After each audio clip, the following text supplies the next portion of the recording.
어제 청와대 비서관 인사가 있었습니다. 이례적으로 일요일 날 비서관 인사가 있었는데 그 배경도 좀 궁금해집니다.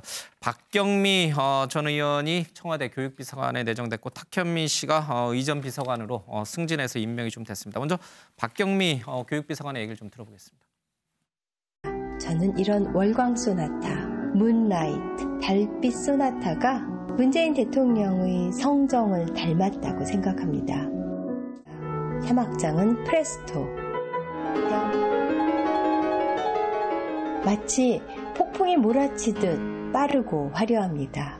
주제 선율이 선명하게 드러나면서 질풍노도와도 같은데요.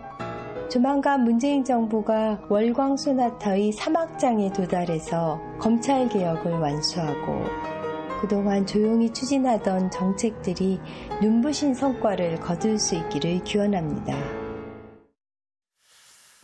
네, 글쎄 본인이 운영하는 이제 본인 박경미 TV에서 이제 본인이 얘기하신 거니까 글쎄 이거를 뭐라 하기가 참 어렵습니다만 어쨌든 보수 진영에서는 이건 너무한다. 진박들도 이 정도는 아니었다라고 얘기를 좀 하고 있습니다. 이분이 원래 이제 수학과 교수 아닌가요? 네, 그렇습니다. 예. 수학과 교수였고요. 그런데 이제 20대 국회에 비례대표 1번을 했기 때문에 이제 주목을 받게 되고 비례대표 1번이라는 게 언제나 상징성이 크지 않습니까? 굉장히 큰 어떤 상징성이 있기 때문에 이번엔 사실 안타깝게 좀 떨어졌어요. 그 20대 그 강남의 21대 국회 총선에 참여를 했습니다. 그리고 왜 이게 또 화제가 되냐 하면 뭐 월광 소나타를 뭐 비교를 하면서 그 문재인 정부의 정책과 비교를 한 것, 그걸 갖고 그것이 어떤 문제다 이렇게 이야기할 수는 없겠죠. 그런데 문제는 그러면서 또 이 청와대에 물론 이 글레이드는 좀 낮게 들어가긴 했지만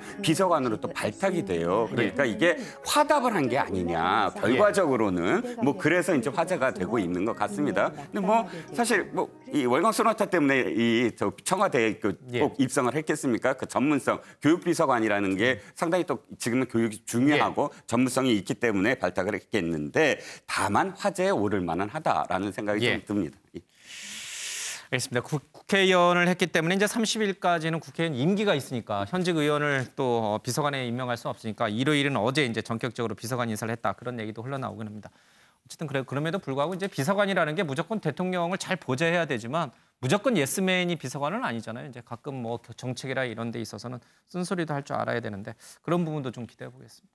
탁현민 씨는 의전 비서관으로 돌아왔어요. 계속 논란이 좀 되긴 했는데 능력이 워낙 출중해서 다시 재발탁했다는 게 청와대 쪽의 해명이죠. 그렇습니다. 이전에 이제 의전 비서관실 선임 행정관이었다가 이제 본인이 직접 의전 비서관이 이제 돼서 승진해서 다시 이제 청와대로 들어갔던 건데 어쨌든 지금까지 행정관이었을 때 뭐 남북 정상회담이라든지 여러 가지 행사를 기획을 하면서 뭐 찬사를 받았잖아요. 이제 그것 때문에 다시 한번 청와대에 들어가서 이제 앞으로의 이제 대통령 이제 임기 말까지 좀 보좌를 해달라 이런 얘기인데 지금까지 이 의전 비서관들은 대부분 외교관이었어요.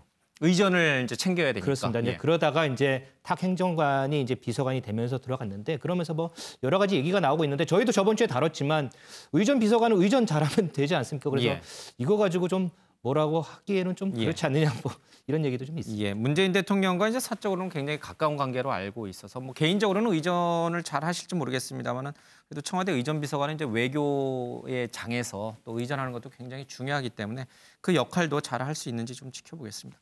근데 여성계에서는 이제 과거 했던 몇 가지 발언들, 뭐 본인은 적극적으로 해명을 했습니다만 본인의 책에서 했던 여러 가지 논란들 때문에 재발탁에 대해서 굉장히 좀 부정적인데 박경미 비서관도 그렇고 탁현민 비서관도 그렇고 대통령이나 비서실장이 이분들을 다시 재등용, 그러니까 중용한 데는 나름의 이유가 있긴 있을 거예요. 그러니까 대통령하고 마음이 잘 맞는 것 같습니다. 뜻이 잘 맞아서 아마도 대통령이 곁에 두고 쓰고 싶어 하는 것이 아닌가. 박경미 전 의원 같은 경우에는 이번에 또 강남 3구 출마했잖아요. 험지로 보낸 것에 대한 미안함도 좀 있지 않을까, 대통령 입장에서는. 또 탁현민 행정관, 이번에 신임 비서관도 아무래도 이제 대통령이 보기에는 내가 탁현민 비서관을 옆에 두고 씀으로 인해서 이 사람이 본업에서 좀 불이익을 많이 받는 것 같다. 또 야권이라든가 언론의 비판도 많이 받는 것 같다. 그런 좀 미안함도 있는 것 같고 그래서 계속 곁에 두고 쓰려고 하는 것 같은데 근데 아까 박경미 신임 비서관 월광 소나타 같은 경우에는 거기에서 나온 내레이션의 내용 자체는 사실은 큰 문제가 없거든요. 앞으로 예. 잘 됐으면 좋겠다. 뭐 한반도 평화를 상징하는 것 같다. 월광선 넣다가 그런 내용인데 그 문화 콘텐츠를 가져다가 대통령이랑 연관시키는 그 방식 자체가 예. 굉장히 그러니까 내용은 안 그런데 분위기가 굉장히 찬양한 것 같은 분위기를 풍기면서 왜 닭살도 드셨어요? 잔잔하게 내리션 하니까 예.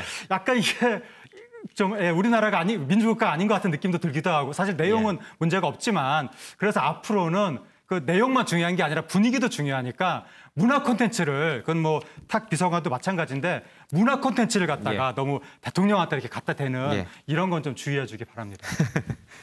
예, 대통령에 대한 지나친 존경심 또는 충성심, 용비어천가라고 흔히들 이제 많이 우스갯소리로 얘기하는데 그런 것보다는 이제 교육비서관으로서 또 의전비서관으로서 전문 지식을 좀 잘 발휘해 주시길 바라겠습니다.